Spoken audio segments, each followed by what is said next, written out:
आखिरकार बिहार में शिक्षक अभ्यर्थियों की मांग को सीएम नीतीश ने मान लिया है। सोमवार को सीएम नीतीश ने शिक्षक भर्ती प्रक्रिया में डोमिसाइल नियम लागू किए जाने की बात कही है। बड़ी बात तो यह है कि आगामी परीक्षा ट्री 4 से ही यह नियम लागू रहेगा। सीएम नीतीश ने ट्वीट कर लिखा, नवंबर 2005 में सरकार बनने के बाद से ही हम लोग शिक्षा व्यवस्था में सुधार के लिए लगातार काम कर रहे हैं। शिक्षा व्यवस्था के सुदृढ़ीकरण हेतु बड़ी संख्या में शिक्षकों की नियुक्ति की गई है।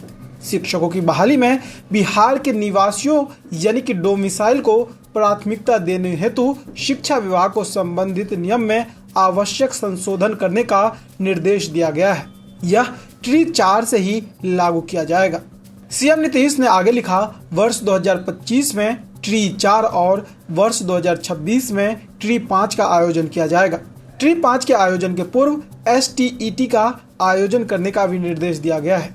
बता दें कि बिहार में विधानसभा चुनाव से पहले मुख्यमंत्री नीतीश ने युवाओं को साधने के लिए बड़ा दांव चला है। डोमिसाइल नियम लागू हो जाने से केवल बिहार के अस्थायी निवासी ही इस परीक्षा में भाग लेने के पात्र होंगे। मुख्यमंत्री ने इस ऐलान को बिहार के युवाओं के भविष्य को सुरक्षित करने की दिशा में एक बड़ा कदम बताया। उनका कहना है कि राज्य के युवा काफी समय से इस मांग को लेकर आंदोलनरत थे और अब सरकार ने उनकी भावनाओं का सम्मान करते हुए यह निर्णय लिया है।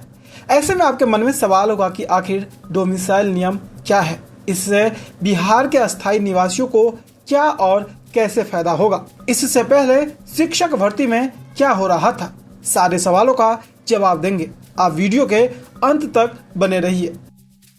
सबसे पहले बात करते हैं आखिर डोमिसाइल नियम क्या है। तो डोमिसाइल का मतलब होता है अस्थायी निवास प्रमाण पत्र। ट्री 4 और 5 में इसके लागू होने का मतलब यह है कि केवल वही अभ्यर्थी परीक्षा में बैठ सकेंगे जो बिहार के मूल निवासी हैं और जिनके पास वैध डोमिसाइल सर्टिफिकेट होगा। ऐसे में छात्र डोमिसाइल की मांग क्यों कर रहे थे? तो सबसे बड़ी वजहों में से एक है बाहर से बढ़ती प्रतिस्पर्धा का डर।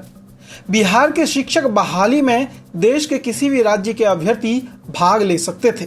खासकर उत्तर प्रदेश, झारखंड, मध्य प्रदेश जैसे राज्यों से बड़ी संख्या में अभ्यर्थी बिहार में आवेदन करते थे।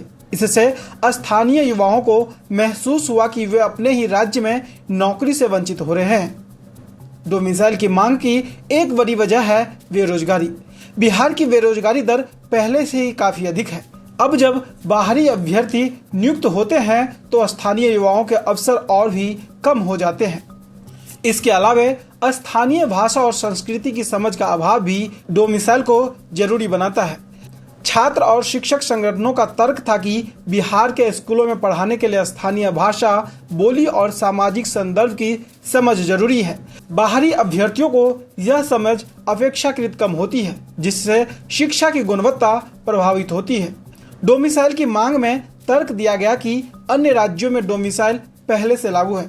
छात्रों ने यह भी तर्क दिया कि उत्तर प्रदेश, महाराष्ट्र, राजस्थान जैसे राज्यों में शिक्षक भर्ती में डोमिसाइल पहले से अनिवार्य है।